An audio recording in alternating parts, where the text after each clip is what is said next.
Assalamualaikum warahmatullahi wabarakatuh. Bismillahirrahmanirrahim. Alhamdulillahi rabbil alamin. Wassalatu wassalamu ala sayyidina Muhammad Miftahi babi rahmatillah adada ma fi ilmillah. Salatan wa salaman daimaini bidawami mulkillah wa ala alihi wa sahbihi wa man walah. Allahumma la ilma lana illa ma 'allamtana wa la fahma lana illa ma alhamtana innaka antal alimul hakim. Allahumma ahrisna min dhulumatil wahmi wa akrimna binuril fahmi waftah lana abwaba fadlika wa rahmatika wa ghazaini ilmika birahmatika ya arhamar rahimin amin ya rabbal alamin. Alhamdulillah, kita melanjutkan kajian kita di dalam Al-Manhajus Sawi, kitab yang disusun oleh Al-Habib Al-Alim Al-Allamah Al-Habib Zain bin Ibrahim bin Smith hafizahullah wa mata'ana bihi fid dini wad dunya wal akhirah. Sampai pembahasan kita kepada pondasi yang pertama daripada Thariqah Alawiyin, yaitu adalah al-ilmu. Dengan ilmu seseorang baru bisa sampai kepada Allah Subhanahu wa taala. Al-Imam Al-Ghazali radhiyallahu taala anhu, beliau menjelaskan di dalam kitab Minhajul Abidin bahwa langkah yang pertama agar kita sampai kepada Allah Subhanahu wa taala adalah dengan ilmu. Tanpa ilmu maka seseorang tidak akan bisa sampai kepada Allah Subhanahu wa taala. Dan kita melanjutkan kajian kita fadilah-fadilah daripada ilmu dan menuntut ilmu agama. Dijelaskan bahwa i'lam anna dinal islamiyya qaimun ala asasil ilmi wal ma'rifati. Ketahuilah bahwa agama Islam ini berdiri di atas pondasi ilmu dan ma'rifah. Dengan ilmu dan ma'rifah itu baru agamanya bisa menjadi kuat. Tanpa ilmu dan ma'rifah maka tidak akan berdiri, tidak akan kuat agama seseorang. Sehingga menuntut ilmu diwajibkan oleh Nabi kita Nabi Muhammad sallallahu alaihi wasallam, talabul ilmi faridatun ala kulli muslimin. Fala yanbaghi lil muslimi an yakuna ba'idan an nuril ilmi, maka tidak seharusnya bagi orang muslim jauh daripada cahaya ilmu, karena ilmu itu adalah cahaya. Al-Imam Asy-Syafi'i radhiyallahu taala anhu, beliau berkata bahwa syakautu ila waqi'in su'a hifdzi fa arsyadani ila tarkil ma'asi wa akhbarani bi annal ilma nurun wa nurullahi la yuhda li'asi. Beliau berkata, aku mengadu kepada guruku yaitu Waqi', salah satu gurunya beliau, tentang keburukan hafalanku atau kurangnya hafalanku. Fa arsyadani, lalu guruku memberi bimbingan petunjuk kepadaku, bitarkil ma'asi, untuk meninggalkan kemaksiatan. Wa akhbarani, dan beliau mengabarkan kepadaku bahwa ilmu itu adalah cahaya.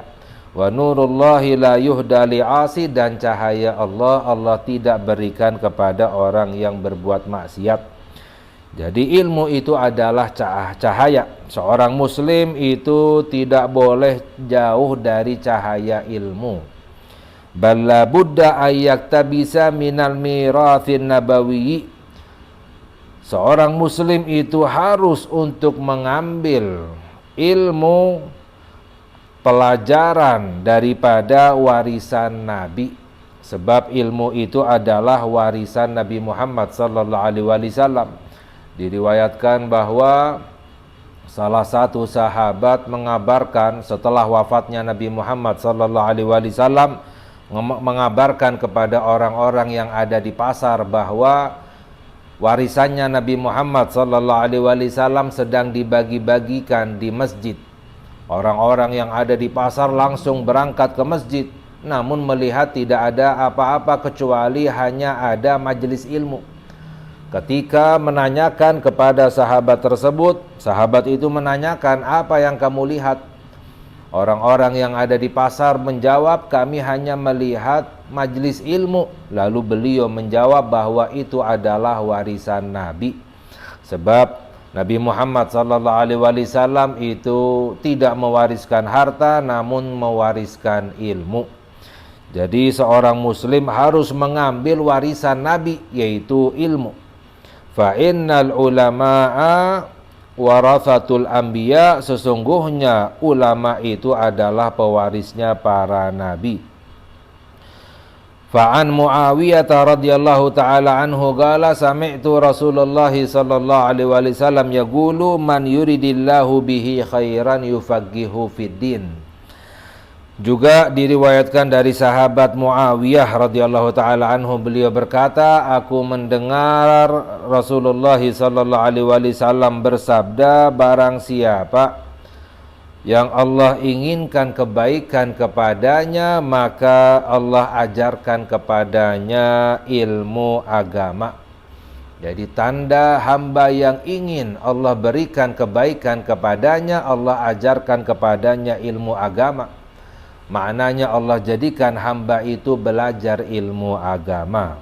Itu tanda hamba yang ingin Allah beri kebaikan kepadanya dunia dan akhirat. Sebaliknya, jika Allah ingin mencelakakan seorang hamba, Allah jadikan hamba itu jauh daripada ilmu agama. Sehingga ilmu agama itu dalam hadis yang lain, yulhamahu su'ada wa yuhramahul ashqiya. Sabda Nabi Muhammad sallallahu alaihi wasallam bahwa ilmu agama itu Allah ilhamkan kepada as-su'ada, orang-orang yang ingin Allah bahagiakan dunia dan akhirat. Wa yuhramahul ashqiya, dan Allah haramkan ilmu itu kepada al-ashqiya, yaitu orang-orang yang celaka. Orang yang celaka tandanya benci kepada ilmu agama, benci kepada para alim ulama. Na'udzubillah min dzalik. Wa qala Rasulullah sallallahu alaihi wasallam ma ubidallahu bi syai'in afdhala minal fiqhi fid dini. Dalam hadis yang lain sabda Sayyiduna Muhammad sallallahu alaihi wasallam, tidaklah ditaati Allah dengan sesuatu yang lebih afdal daripada belajar ilmu agama. Belajar ilmu di dalam agama itu adalah ketaatan kepada Allah yang paling afdal. Yang paling afdal maknanya yang paling besar pahalanya. Jadi mengkaji ilmu agama ini adalah ibadah, bahkan ibadah yang paling afdal. Sebab dengan ilmu seseorang ibadahnya baru menjadi benar. Ibadah yang benar itu adalah ibadah yang diterima oleh Allah Subhanahu wa ta'ala. Sebab para ulama menjelaskan bahwa jika amalan kita ingin diterima oleh Allah, syaratnya dua. Yang pertama benar, dan yang kedua adalah ikhlas. Jika ikhlas tapi tidak benar, maka tidak diterima oleh Allah. Benar tapi tidak ikhlas, juga tidak diterima oleh Allah Subhanahu wa ta'ala. Wa qala alaihi salatullahi wa salamuhu faqihun wahidun asyaddu ala syaitani min alfi abid. Dalam hadis yang lain juga sabda Nabi Muhammad sallallahu alaihi wasallam, faqihun wahid, orang yang berilmu, yang mengkaji ilmu agama itu lebih berat bagi setan daripada 1000 orang ahli ibadah. Maknanya 1000 orang ahli ibadah tanpa ilmu mudah disesatkan oleh setan. Tapi satu orang yang belajar ilmu agama lebih berat bagi setan untuk menyesatkannya, sehingga lebih dekat dengan keselamatan. Waqala Abu Hurairah radhiyallahu ta'ala anhu, la an ajlisa sa'atan fa atafaqqaha ahabbu ilayya min an uhiya lailatan ila sabahi. Sahabat Abu Hurairah radhiyallahu ta'ala anhu, beliau berkata, aku duduk sesaat belajar ilmu agama lebih aku cintai, lebih aku sukai daripada menghidupkan malam sampai subuh.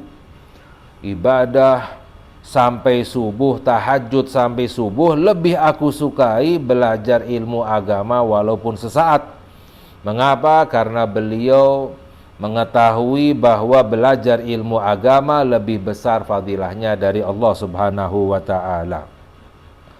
Wa an Abi Darda'i radhiyallahu taala anhu qala sami'tu Rasulullah sallallahu alaihi wasallam yaqulu man salaka tariqan yaltamisu fihi ilman salakallahu bihi tariqan ilal jannah.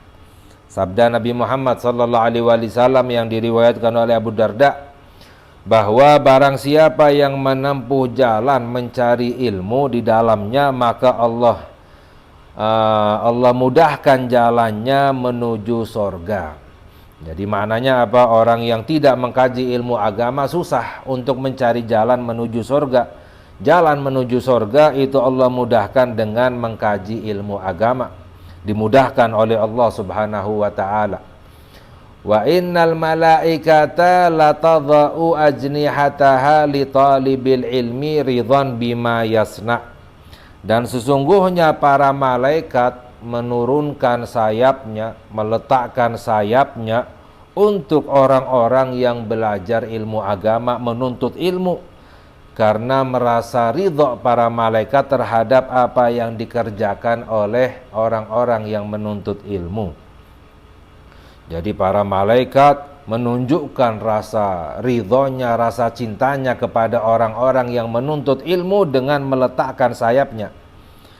Wa innal alima la yastaghfiru lahu man fis samawati wa man fil ardi hatta al-hitanu fil ma'i. Dan sesungguhnya orang yang alim, yang belajar ilmu agama itu diistighfari, dimintakan ampun oleh siapapun yang ada di langit maupun siapapun yang ada di bumi. Bahkan ikan-ikan di dalam air sekalipun meminta ampun untuk orang yang berilmu. Jadi para malaikat beristighfar untuk orang-orang yang berilmu. Bahkan ikan-ikan, hewan-hewan beristighfar untuk orang-orang yang berilmu. Mengapa? Para ulama menjelaskan karena ajarannya, nasihatnya, ilmunya orang yang alim mengajarkan kebaikan kepada orang-orang. Ketika orang-orang berbuat baik, turun rahmat dari Allah subhanahu wa ta'ala. Sedangkan rahmat itu Allah berikan kepada semuanya, bahkan hewan-hewan sekalipun, ikan-ikan sekalipun mendapatkan rahmatnya karena ilmunya orang yang alim. Sehingga semuanya, para malaikat, hewan-hewan, ikan-ikan memintakan ampun untuk orang yang alim. Sebagaimana di dalam Al-Quran Allah berfirman, walau anna ahlal qura amanu wattaqau lafatahna alaihim barakatim minas sama'i wal ardi. Seandainya penduduk negeri mereka beriman dan bertakwa kepada Allah, kami akan bukakan pintu keberkahan langit dan bumi. Ketika Allah bukakan pintu keberkahan langit dan bumi, maka semuanya mendapatkan keberkahan, hewan-hewan sekalipun. Namun jika mereka beriman dan bertakwa, dan tidak bisa beriman dan bertakwa kecuali dengan ilmunya para alim ulama. Sehingga para alim ulama itu dimintakan ampun oleh ikan-ikan di dalam lautan sekalipun. Wa fadlul alim alal abid ka fadlil gamari ala sairil kawakib. Lalu kelanjutan hadisnya, sabda Nabi Muhammad sallallahu alaihi wasallam, kelebihannya orang yang berilmu di atas orang yang ahli ibadah itu seperti kelebihan cahaya bulan purnama di atas bintang-bintang yang lain. Kita melihat bintang cahayanya dibandingkan dengan bulan purnama jauh lebih terang. Bulan purnama itu contohkan oleh Nabi Muhammad sallallahu alaihi wasallam perbandingan antara orang yang berilmu dan orang yang ahli ibadah, apalagi bandingannya dengan orang yang jahil, yang tidak beribadah, tidak berilmu. Wa innal ulama'a warathatul anbiya, dan sesungguhnya para ulama itu adalah pewarisnya para nabi. Wa innal anbiya alam yuwarithu dinaran wala dirhaman. Sesungguhnya para nabi tidak mewariskan dinar dan dirham, tidak mewariskan harta. Wa innama warathul ilma, namun para nabi itu mewariskan ilmu. Faman akhadhahu akhadha bihadzin wafir. Barang siapa yang mengambil ilmu, maka telah mengambil bagian yang penuh, yang besar. mengambil warisan para nabi, yaitu ilmu, berarti mendapatkan bagian yang sangat besar. Sehingga kita diwajibkan untuk mengagungkan, memuliakan para ulama, karena para ulama adalah pewarisnya para nabi. Dalam hadis yang lain sabda Nabi Muhammad sallallahu alaihi wasallam, "Azimul ulama, akrimul ulama." Muliakanlah para ulama, fa innahum indallahi kurama mukramun. Para ulama itu mulia dan dimuliakan oleh Allah Subhanahu wa taala. Faman akramahum faqad akramallaha wa rasulahu. Barang siapa yang memuliakan para ulama, sama seperti memuliakan Allah dan Rasulnya. Maknanya apa? Sebaliknya, menghina para ulama sama seperti menghina Allah dan Rasulnya. Sebab orang yang mengambil ilmunya atau mengkaji ilmu agama itu menjadi bagian daripada pewaris para nabi. Namun tentu saja di sini yang dimaksud al-ulama adalah orang yang berilmu, yang mengamalkan ilmunya, yang takut kepada Allah, yang bertakwa kepada Allah. Sebagaimana Allah berfirman bahwa innama yakhshallaha min ibadihil ulama, sesungguhnya yang takut kepada Allah dari hamba-hambanya Allah, mereka itulah ulama. Jadi ulama yang sebenarnya yang menjadi pewaris para nabi adalah hamba-hamba yang mengamalkan ilmunya, yang takut kepada Allah Subhanahu wa taala, bertakwa kepada Allah. Karena itu baru yang mendapatkan cahaya ilmu, buah daripada ilmu. Dalam hadis yang lain juga sabda Nabi Muhammad sallallahu alaihi wasallam bahwa al-ilmu khasyah, buah daripada ilmu itu adalah takut kepada Allah Subhanahu wa taala. Wa qad ikhtulifa fi ma'na wad'il malaikati ajnihataha li talibil ilmi. Dijelaskan bahwa ulama berbeda pendapat tentang makna para malaikat meletakkan sayapnya untuk orang-orang yang menuntut ilmu. Maknanya apa? Fagila, ada yang berpendapat huwa kinayatun, kinayah, istilah anitawadhu, tawadhu'nya, merendahnya para malaikat lahu kepada orang-orang yang menuntut ilmu. Jadi orang-orang yang menuntut ilmu, para malaikat tawadhu, merendah kepada orang-orang yang menuntut ilmu. Mengapa? Karena malaikat tahu tingginya derajat orang yang menuntut ilmu agama di sisi Allah Subhanahu wa taala. Wal khusyu', dan kinayah daripada khusyuknya para malaikat untuk orang-orang yang menuntut ilmu. Ada yang mengatakan demikian. Jadi meletakkan sayapnya itu istilahnya kinayah daripada para malaikat yang bertawadhu, merendah kepada orang-orang yang menuntut ilmu. Wagil, ada lagi ulama yang menjelaskan maknanya al-kaffi anit tayran. Al-kaffi yaitu menahan daripada terbang. Jadi para malaikat tidak terbang, ya.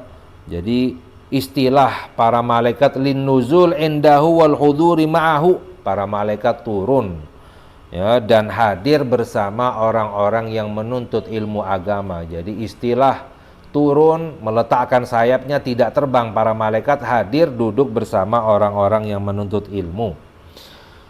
Wagil at-tauqir wa ta'zim lahu, ada juga ulama yang menjelaskan maknanya adalah at-tauqir wa ta'zim lahu, para malaikat meletakkan sayapnya, maknanya para malaikat mengagungkan, menghormati orang-orang yang menuntut ilmu agama. Wagil ma'nahu tahmiluhu 'alaiha wa tu'inuhu 'ala bulughi maqsidihi. Ada lagi ulama yang menjelaskan makna para malaikat meletakkan sayapnya adalah malaikat membawanya dan membantunya untuk mencapai tujuannya. Jadi para malaikat membantu orang-orang yang menuntut ilmu untuk mencapai tujuannya, untuk mendapatkan ilmu yang bermanfaat, dibantu oleh para malaikat. Tentu saja ini atas perintah Allah Subhanahu wa taala. Maknanya Allah membantu orang-orang yang menuntut ilmu agama untuk mendapatkan tujuannya. Bahkan rezekinya pun dimudahkan oleh Allah. Dalam hadis yang lain sabda Nabi Muhammad sallallahu alaihi wasallam, "Innallaha takaffala li talibil ilmi rizqahu." Sesungguhnya Allah menjamin rezekinya orang-orang yang menuntut ilmu. Padahal dalam Al-Quran Allah berfirman, wa ma min dabatin fil ardi illa 'alallahi rizquha. Nah, tidak ada binatang melata pun di muka bumi ini melainkan telah dijamin rezekinya oleh Allah. Semua makhluk dijamin rezekinya oleh Allah. Namun apa makna hadis sabda Nabi Muhammad sallallahu alaihi wasallam, Allah menjamin rezekinya orang yang menuntut ilmu? Maknanya lebih dimudahkan oleh Allah, diberkahi oleh Allah dan dibantu oleh Allah Subhanahu wa taala. Banyak lagi fadilah-fadilah daripada ilmu, mengkaji ilmu agama, fadilah para alim ulama. Semoga insyaallah akan kita kaji lagi pada lain kesempatan. Semoga Allah memberikan taufik kepada kita, hidayah kepada kita, Allah memberikan fadilahnya kepada kita, agar Allah jadikan kita hamba-hamba yang berilmu, yang mengamalkan ilmunya, yang takut kepada Allah Subhanahu wa taala. Amin ya rabbal alamin. Wa sallallahu ala sayyidina Muhammad wa ala alihi washabihi wasallam. Walhamdulillahi rabbil alamin. Wassalamu alaikum warahmatullahi wabarakatuh.